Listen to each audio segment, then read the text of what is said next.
2026 আর 26-এর লক্ষ্যে বিজেপির রণকৌশল বৈঠক। পুজো কাটতেই বৈঠক বঙ্গ বিজেপির। 25শে সেপ্টেম্বর বঙ্গের 2 নির্বাচনী পর্যবেক্ষকের নাম ঘোষণা। দায়িত্ব নিয়েই বঙ্গ বিজেপির সঙ্গে বৈঠকে ভূপেন্দ্র যাদব আর বিপ্লব দেব। বৈঠকে শুভেন্দু, সুকান্ত, শ্রমিক, অমিত মালভিয়ারা।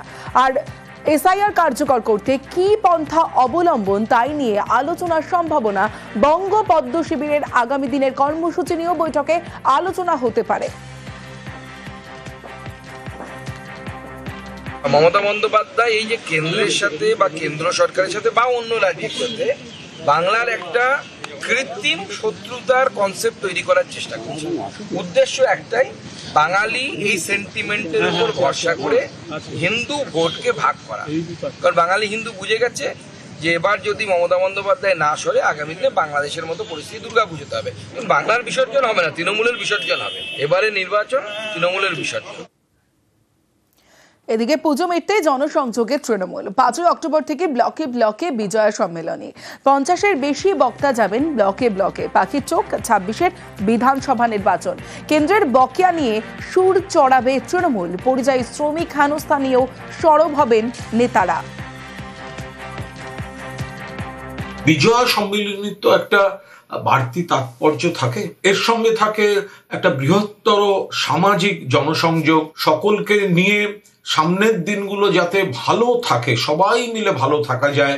বিশেষত এখন তো চারদিক থেকে চিল শকুন, তারা নানা ধরনের রাজনৈতিক সামাজিক ভেদাভেদ বীজ ছড়াচ্ছে। আমাদের পাড়ায় পাড়ায় বিজয়া সম্মেলনী আগেও হয়ে এসছে, এবারও হবে।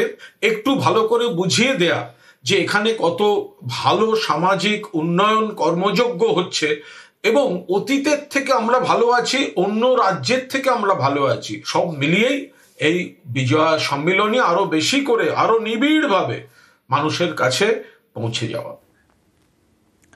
ফের উত্তপ্ত দিনহাটার ভেটাগুড়ি। ছবিটা দেখাবো আপনাদের। দেখুন, বিজেপি নেতার বাড়ি ভাঙচুরের যে অভিযোগ, পুরো লন্ডভন্ড বাড়ি যে ছবি আপনারা দেখছেন, হামলা ভাঙচুরের অভিযোগ। তৃণমূলের বিরুদ্ধে হামলার অভিযোগ বিজেপির, আর অভিযোগ খারিজ করে পাল্টা দোষারোপ তৃণমূলের। টিএমসি নেতা পরিচালিত পুজোয় হামলার অভিযোগ বিজেপির বিরুদ্ধেই, পাল্টা অভিযোগ তৃণমূলের। হঠাৎ করে আসলো তৃণমূলের লোক কতগুলো আসছে, ঘরের বাড়ি ঢুকলো। আমি জানি না যে কে আসলো, ঢুকঢাক শব্দ শুনি, মানে এখানে ওখানে সব জায়গায় মারতেছে। আমি পঞ্চায়েত সমিতি বিজেপির, ওই জন্য ওইটাই আমার অপরাধ। আমি এতবার বললাম যে দাদা কি হয়েছে কি হয়েছে, কিচ্ছু বললো না। বাইক ভাঙলো, ঘর বাড়ি সব ভাঙচুর করলো, হাড়ি বসন যা আছে সব কিছু ভাঙলো।